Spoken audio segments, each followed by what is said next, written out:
बहू, मैं तुम्हारे माँ बाप से माफ़ी नहीं मांगूंगी। रोते रोते कब किरण की आंख लग गई थी उसे पता ही नहीं चला था। अचानक से पास में ही सो रहे उसके 14 दिन के बेटे पीयूष के उठकर रोने की आवाज़ सुनी। उसकी आंख खुल गई, उसे छाती से चिपका दूध पिलाने लगी और वो दूध पीते पीते फिर से सो गया। किरण आज घर के बिगड़े माहौल को याद कर फिर से रुआसी हो गई। लग रहा था बेटी के रूप में जन्म लेकर किसी के घर की बहू बनकर आना सबसे बड़ी गलती होती है। तभी पति अमित कमरे में आए और बोले, किरण, तुम इस तरह मन दुखी मत करो। माँ की शुरू से आदत रही है, उसे बस ऐसा लगता है वो जो बोल रही है बस वही सही है। देखती हो, पापा भी माँ के आगे कुछ नहीं बोल पाते। ज़रा बोलने को हो तो माँ फिर शांत नहीं होती और पूरे घर का माहौल बिगड़ जाता है। ये सब देख पापा मोम साधे रहते हैं। फिर मैं छोटा होकर क्या ही बोलूँ उनको। बस हम सब चुप रह जाते हैं कि घर का माहौल अच्छा बना रहे। पास आकर सिर पर हाथ फेराते, प्यार भरी नज़रों से देखते अमित को देख किरण उसका हाथ पकड़ कर पास बिठा। अमित, आपको भी लगता है क्या मेरे घर वालों की पसंद अच्छी नहीं है और आपने मुझसे शादी करके गलती कर दी? रोते हुए किरण ने अमित से पूछा। अरे नहीं किरण, बिल्कुल भी नहीं। माना कि हमारी अरेंज मैरिज हुई है, पर मैं तुमसे मिलने के बाद ही शादी के लिए हाँ बोला था। तो तुम ये कैसे सोच सकती हो तुम मेरी पसंद नहीं हो? बोल तो रहा हूँ, माँ की बात को दिल पर मत लो। अभी तुम्हारा शरीर भी कमज़ोर है। इन बातों को सोचोगी तो तबीयत खराब हो जाएगी। फिर पीयूष की देखभाल भी तुम्हें ही करनी है। अमित बेटे, पीयूष को निहारते हुए कहा। अमित, एक बात कहूँ, प्लीज़ मुझे आप अपने साथ ही लेकर चले चलिए ना। मैं सोच कर तो यही आई थी आपके साथ ही यहाँ से जाना होगा, पर आपने मुझे यहाँ 1 महीने रुकने की बात कहकर मुझे मजबूर सा कर दिया है। क्यों बोले कुछ दिन पीयूष भी दादा दादी के साथ रह लेगा, पर अब मुझे नहीं लगता कि मैं यहाँ पर रह भी पाऊँगी। इतने साल हो गए हमारी शादी को, मैं माँ की बात का कभी बुरा नहीं माना, पर इस बार माँ ने सबके सामने मेरे मायके वालों को सुना दिया, जो मुझे ज़रा भी अच्छा नहीं लगा। आप कम से कम मुझे समझिए। किरण विनती सी करती हुई बोली, ये बेकार की बातें मत करो। अब कुछ दिनों तक तुमको यहाँ रहना ही होगा। ऐसे कैसे और क्या बोल कर साथ ले जाऊंगा, जबकि मैंने खुद आगे बढ़कर बोल दिया था कि किरण और पीयूष को महीने भर बाद लेकर जाऊंगा। अमित खिजते हुए बोल कमरे से निकल गया। किरण सोचने लगी, कितनी खुश थी वो, पहली बार माँ बनने वाली थी। डिलीवरी के लिए उसकी माँ सभा जी ने बहुत कहा, मेरे पास आ जा, अच्छे से ध्यान रखूंगी। पर मायके छोटे शहर में होने के कारण सासू माँ कामनी जी ने मना कर दिया था।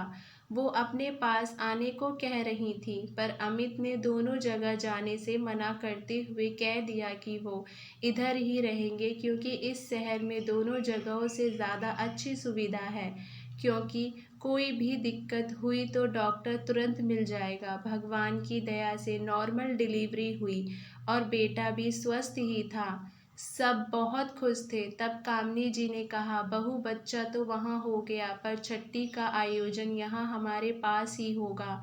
सभी रिश्तेदार को बुलाकर मनाया जाता है, तो तुम 5 दिन बाद यहाँ आ जाना। जब वो यहाँ आए तो अमित को माँ ताने देकर सुनाने लगी, जरूर पत्नी ने कहा होगा मुझे नहीं जाना ससुराल, तभी तू नहीं आया। आजकल सब पत्नी की ही सुनते हैं, माँ की तो कोई सुनता ही नहीं। अरे नहीं माँ, वहाँ सुविधा उपलब्ध थी, इसीलिए डिलीवरी उधर ही करवा दिया। देखो तुमने कहा तो हम आ गए ना। अब किरण 1 महीने रहेगी तुम्हारे पास। बिना किरण से कुछ पूछे अमित ने माँ से बोल दिया था। छठी भोज में लगभग सभी रिश्तेदारों को न्योता दिया गया था। किरण के मायके से भी लोग आए हुए थे। उसकी माँ ने अपनी तरफ से कोई कमी ना रखी। बेटी के सास ससुर, बेटी दामाद के साथ नाती के भी ढेरों कपड़े लेकर आई थी। नाती के लिए सोने की चेन, झूला, खिलौने, पता नहीं क्या क्या सामान साथ लाई थीं। अपनी तरफ से कोई कमी नहीं रखी थी। ससुराल पक्ष के सब लोग कह रहे थे किरण के ससुराल वालों ने कितना कुछ दिया है। पर एक इंसान ऐसा भी था जिसे लग रहा था किरण के घर वालों ने पीयूष की छठी के लिए जो भी कपड़े सामान दिए हैं वो सब लो स्टैंडर्ड के हैं। वो थी कामनी जी, किरण की सासू माँ। वो तो पीयूष के लिए जो सोने की चेन उसकी नानी ने दिया उसे भी देखते हुए कामनी जी बोली, कितनी हल्की चेन दी है। मेरा पोता ऐसे बेकार कपड़े और ये हल्की चेन कभी नहीं पहनेगा। घर में इतने लोगों के सामने बोलकर वो तो चली गई थी और किरण की माँ बेचारी चुपचाप नजरें झुकाए बेटी का हाथ थामे खड़ी रह गई थी। बेटा, हमने तो अपनी तरफ से बहुत अच्छा ही करने की कोशिश की है, पर पता नहीं समधन जी को पसंद क्यों नहीं आया। कोई बात नहीं, हम बाद में भारी चेन बनवाकर अपने नाती को दे देंगे। अब हम लोग भी निकलते हैं, कहकर सुधा जी जाने लगी। पर माँ, तुम तो रहने वाली थी ना 2-4 दिन, आज सुबह ही आई, अब रात को ही निकल जाओगी।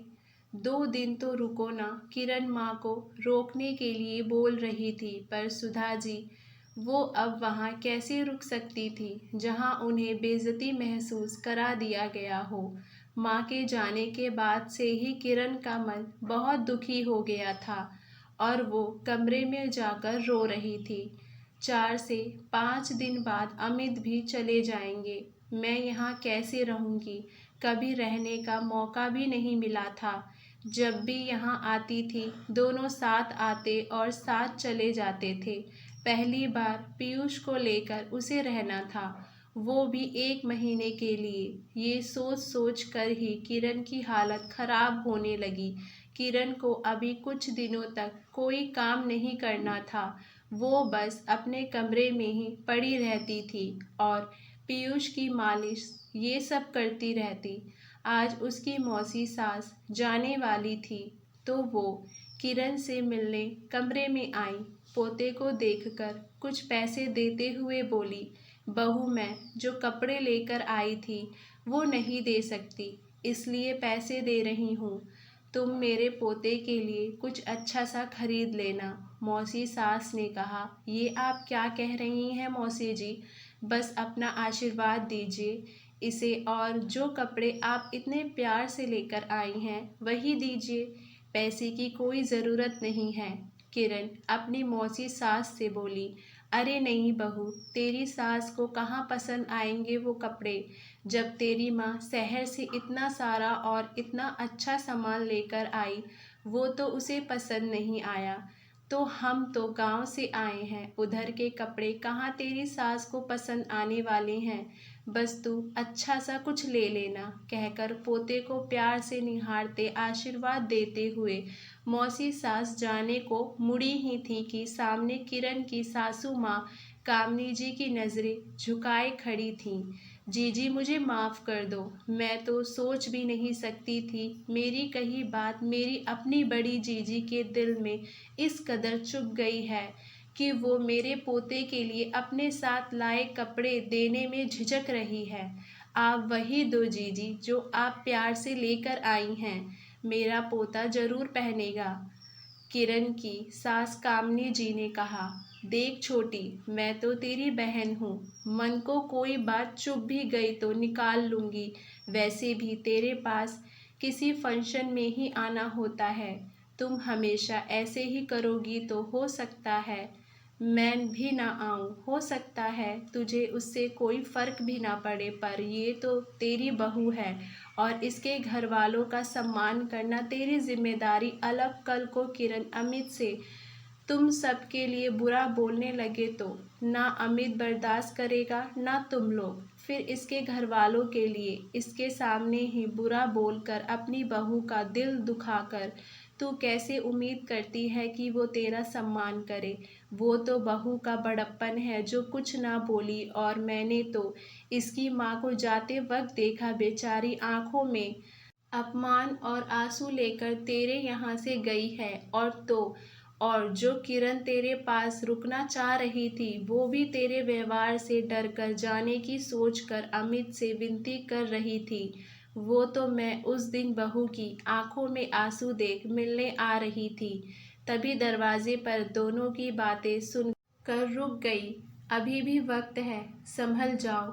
माफ़ी मांगनी ही है तो किरण की माँ से मांगो, उनका दिल दुखाया है। तूने मौसी सास बोलकर अपनी बहन को देखने लगी। आप सही कह रही हो जीजी, मैं समधन जी से आज ही माफ़ी मांग लूँगी, और आप भी मुझे माफ़ कर दो। बहू तुम भी अपनी सास को माफ़ कर दो। कामनी जी दुखी स्वर में बोली। आप ये क्या कह रही हैं माँ? हाँ ये सच है, मुझे बात बुरी ज़रूर लगी थी, पर अब आप समझ गई हैं तो मेरे मन में कोई भी बात नहीं रही, किरण ने कहा और मौसी सास को कृतज्ञता पूर्वक देखने लगी, मानो कह रही हूँ आपने मेरी सास को बिना सामने से कहे ही समझा दिया। किरण कुछ दिनों तक वहीं रुक गई। सास को बहन की बात समझ आ गई थी। उन्होंने किरण की माँ सुधा जी से माफ़ी मांग ली थी।